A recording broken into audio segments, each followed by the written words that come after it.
Hi friends, welcome to New Mechanical Mind. இது MSA Measurement System Analysis Part 7. Previous parts பார்க்காதவங்க பார்த்துட்டு வந்து இந்த வீடியோ கண்டினியூ பண்ணுங்கள். அப்போ தான் நல்லா புரியும். இந்த வீடியோக்கு கீழே டிஸ்கிரிப்ஷனில் பார்ட் 6ஓட வீடியோ லிங்கை கொடுத்துருக்கேன்.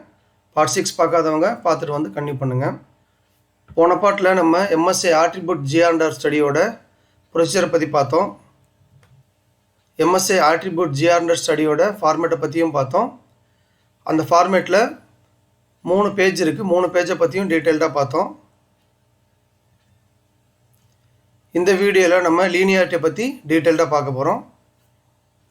லீனியாரிட்டிங்கிறது நம்ம ஏற்கனவே பார்த்துருந்தோம். Linearity is the difference in the bias values through the expected operating range of the gauge. Location variationல linearityங்கிறது difference between bias values. அதாவது 50 mm ரேஞ்ச் எடுக்கும்போது ஒரு bias வரும், 200 mm ரேஞ்ச் எடுக்கும்போது ஒரு bias வரும். இந்த ரெண்டு biasக்கும் டிஃப்ரென்ஸ் தான் linearity. இது ஏற்கனவே நம்ம இன்ட்ரோடக்ஷனில் பார்த்துருந்தோம். இதுக்கு ப்ரொசீஜர் இருக்குது. 1 appraiser greater than or equal to 5 parts, அதை ஜீன்னு வச்சுக்கலாம். 1 parameter greater than or equal to 10 trials, அதை எம்னு வச்சுக்கலாம். இப்போ அப்ராக்சிமேட்டாக மினிமம் 50 ரீடிங்ஸ் வரும். இதுவே 12 trials எடுத்தால் 60 ரீடிங் வரும். இதோட acceptance criteria actual probability should be less than theoretical probability is acceptable. இது வந்து ஆக்சுவல் ப்ராபபிலிட்டி, இது வந்து தியரிட்டிக்கல் ப்ராபபிலிட்டி. இம்பார்ட்டண்ட், இதில் இம்பார்ட்டண்ட் என்ன அப்படின்னா sample to be taken for more then 50% range to the instrument. நம்ம எடுக்கிற இன்ஸ்ட்ருமெண்ட்டோட 50% ரேஞ்சுக்கு மேலே நம்ம சாம்பிள்ஸ் எடுக்கணும். அதை டீட்டெயிலாக பார்த்துடலாம். ரெண்டாவது, the person who is handling the instrument regularly should be the appraiser. அந்த இன்ஸ்ட்ருமெண்ட்டை யார் ரெகுலராக ஹேண்டில் பண்ணுறாங்களோ அவங்க தான் அப்ரைசராக இருக்கணும். அதாவது இந்த ஸ்டடியை கண்டக்ட் பண்ணுறதுக்கு அவங்கள தான் யூஸ் பண்ணணும். இது ஒரு டிப்பிக்கல் லீனியாரிட்டி ஸ்டடி ஃபார்மேட்டு. இந்த ஃபார்மேட்டோட டவுன்லோட் லிங்க்கை இந்த வீடியோக்கு கீழே டிஸ்கிரிப்ஷனில் கொடுத்துருக்கேன். தேவைப்படுறவங்க டவுன்லோட் பண்ணி யூஸ் பண்ணிக்கோங்க. இந்த இடத்துல வந்து நம்ம கம்பெனி லோகோவை அப்டேட் பண்ணணும். அடுத்து எந்தெந்த இடத்துலலாம் ஹைலைட் பண்ணியிருக்கோம் அங்கெல்லாம் டீட்டெயில்ஸையும் வேல்யூஸையும் அப்டேட் பண்ணணும். Enter the details and values in the highlighted columns. இங்கே வந்து study conducted by, approved by, அந்த பேரை வந்து ஃபில்அப் பண்ணணும், இல்லை சைன் பண்ணணும். இது வந்து பிரிண்ட் ப்ரிவியூ. இந்த இடத்துல ஃபார்மேட் நம்பர் அப்டேட் பண்ணணும். ஃபார்மேட் நம்பர் எடிட் பண்ணுறதுக்கு பிரிண்ட் ப்ரிவியூவில் போய் ஃபுட்டர் ஆப்ஷனில் எடிட் பண்ணி நம்ம ஃபார்மேட் நம்பரை அப்டேட் பண்ணணும். இப்போ அக்செப்டன்ஸ் க்ரைட்டீரியா நமக்கு தெரியும். ஃபார்மேட்டில் இந்த இடத்துல அக்செப்டன்ஸ் க்ரைட்டீரியா மென்ஷன் பண்ணியிருக்கோம். இங்கே வந்து தியரிட்டிக்கல் ப்ராபபிலிட்டி அண்டு ஆக்சுவல் ப்ராபபிலிட்டியோட வேல்யூஸ் மென்ஷன் பண்ணியிருக்கோம். இங்கே வந்து கன்க்ளூஷன்ஸ் வந்துடும், ஆட்டோமேட்டிக்காகவே வந்துடும். எப்படி ப்ராபபிலிட்டிஸ் எல்லாம் கால்குலேட் பண்ண போகிறோம் அப்படிங்கிறத பார்க்கலாம். Calculation of probability, theoretical probability, இது ஆக்சுவல் ப்ராபபிலிட்டி. இப்போ தியரிட்டிக்கல் ப்ராபபிலிட்டி பற்றி நம்ம பார்க்கலாம். எக்ஸாம்பிளுக்கு நம்ம ஒரு 5 பார்ட் எடுக்கிறோம், அதை ஜின்னு வச்சுக்கிறோம். G is equal to number of parts is equal to 5. M is equal to number of trials is equal to 12. நம்ம 12 ட்ரையல்ஸ் எடுக்க போகிறோம். அப்போ 5 × 12 60 ரீடிங்ஸ் நமக்கு வரும். இதோட ரிஸ்க்கை வந்து நம்ம 0.05 எடுத்துக்கிறோம். ரிஸ்க்குங்கிறது நம்ம ஏற்கனவே பார்த்துருந்தோம் பயாஸ் ஸ்டடியில். இது ஒரு ரெஃபரன்ஸ் வேல்யூ 10ன்னு வச்சுக்கலாம். இப்போ யாரையாவது ஒருத்தர்கிட்ட கொடுத்து செக் பண்ண சொல்லும்போது அவர் என்ன சொல்லுவார், 10.01 சொல்லுவார், இல்லைன்னா 9.99 சொல்லுவார். அதாவது ப்ளஸ் சைட்லேயும் சொல்லலாம், மைனஸ் சைட்லேயும் சொல்லலாம். ஸோ அப்போ ரிஸ்க்கு வந்து பார்த்திங்கன்னா இந்த பக்கம் ப்ளஸ் சைடில் ஒரு 2.5%, மைனஸ் சைடில் ஒரு 2.5% இருக்குதுன்னு சொல்லி நம்ம அசியூம் பண்ணிக்கிறோம். ஸோ டோட்டல் வந்து 0.05. அப்போது ரிஸ்க் டிவைட் பை 2 வந்து 0.025 in both side. Theoretical probability is equal to T gm minus 2 1 minus alpha by 2. இதுதான் நம்ம theoretical probability formula. இப்போ calculate பண்ண போகிறோம். gm minus 2 is equal to degree of freedom. 1 minus alpha by 2ங்கிறது confidence level. இப்போ நமக்கு ஏற்கனவே என்ன தெரியும்னா g is equal to 5னு தெரியும், m is equal to 12னு தெரியும். அப்போ g into m 5 into 12 60. gm minus 2 is equal to 60 minus 2 58. gm minus 2 கண்டுபிடிச்சிட்டோம். அடுத்து alpha by 2 வந்து 0.025. 1 minus alpha by 2 is equal to 1 minus 0.025 is equal to 0.975. நம்ம 1 minus alpha by 2 கண்டுபிடிச்சிட்டோம். அந்த ஃபார்முலாவில் apply பண்ணும்போது T58.975. ஸோ இப்போ வந்து வேல்யூஸ் வந்து இதுக்கு தான் கண்டுபிடிக்கணும். தியரிட்டிக்கல் ப்ராபபிலிட்டி கண்டுபிடிக்கிறதுக்கு டி டெஸ்டபிள்லேருந்து வேல்யூஸ் எடுக்கணும். இதுதான் டி டெஸ்டபிள். இது பார்த்திங்கன்னா நம்ம கண்டுபிடிச்சது T.975. இப்போ இந்த இடத்துல 58 எடுக்கணும், ஆனால் 40 இருக்குது, 60 இருக்குது. அதனால் ஃபஸ்ட்டு என்ன பண்ணுவோன்னா 40க்கு எடுத்துக்கிறோம். 40 T40.975 அதோட வேல்யூ பார்த்திங்கன்னா 2.021. இது 40, இது 0.975. So T40.975 2.021. அதே மாதிரி T60க்கு எடுத்தால் 2. T60.975 வந்து 2. இந்த ரெண்டு வேல்யூவையும் நம்ம நோட் பண்ணி வச்சுக்கணும். இதிலிருந்து தான் நம்ம T58 கண்டுபிடிக்க போகிறோம். T58 என்னன்னு தெரியாது, நம்ம கண்டுபிடிக்கணும்.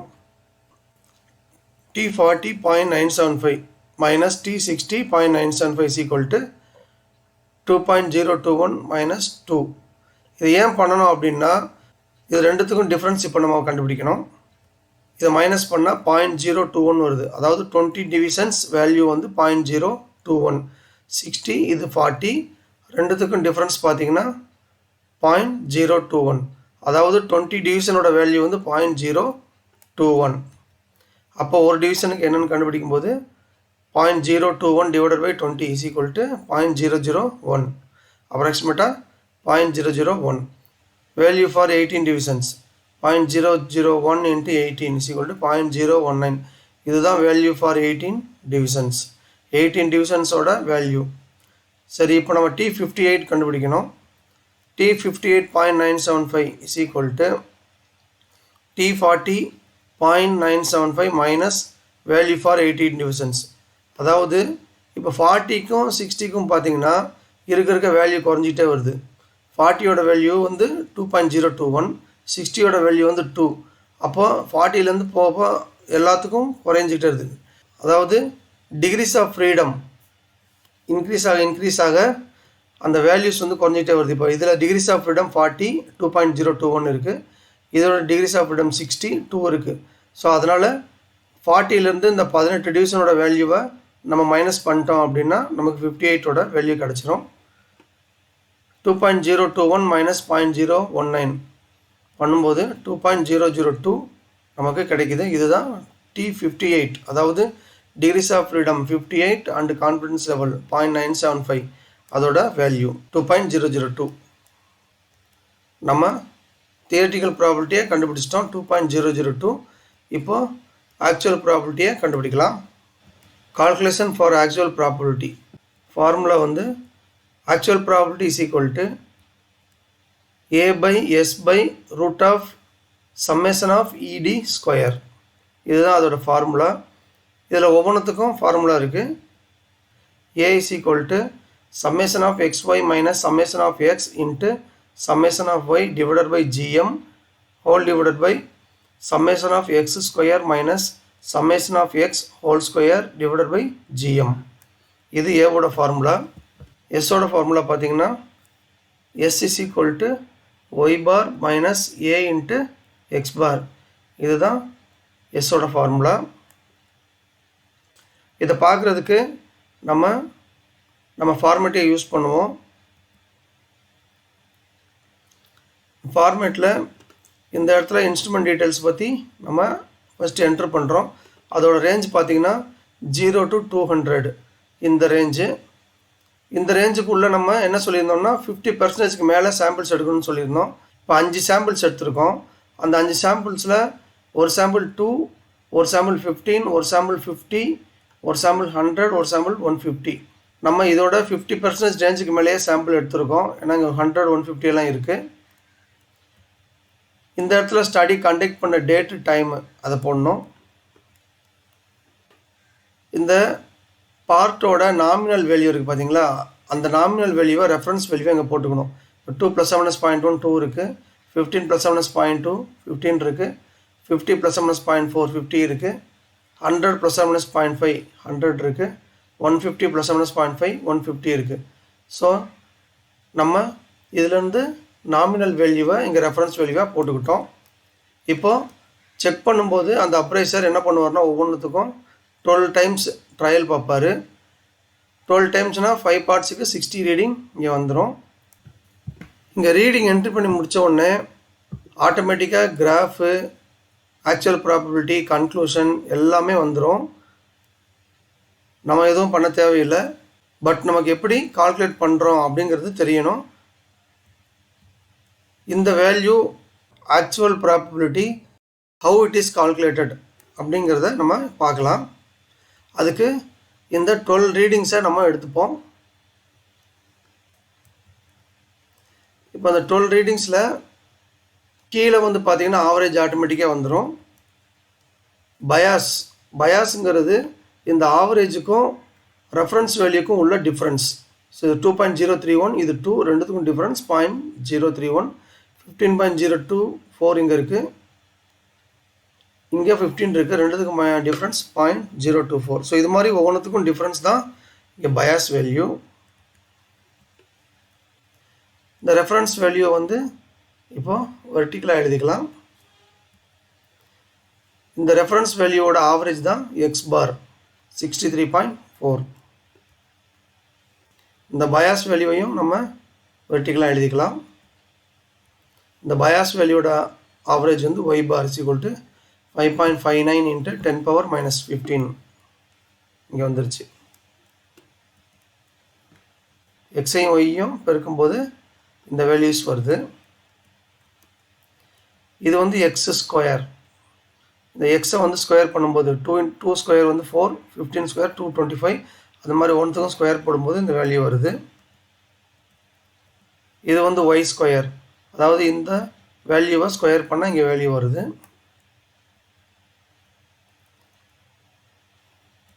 இங்கே வந்து d = x - x பார். இந்த எக்ஸையும் இந்த எக்ஸ் பாரையும் மைனஸ் பண்ணும்போது வர வேல்யூஸ் இங்கே போட்டிருக்கோம்.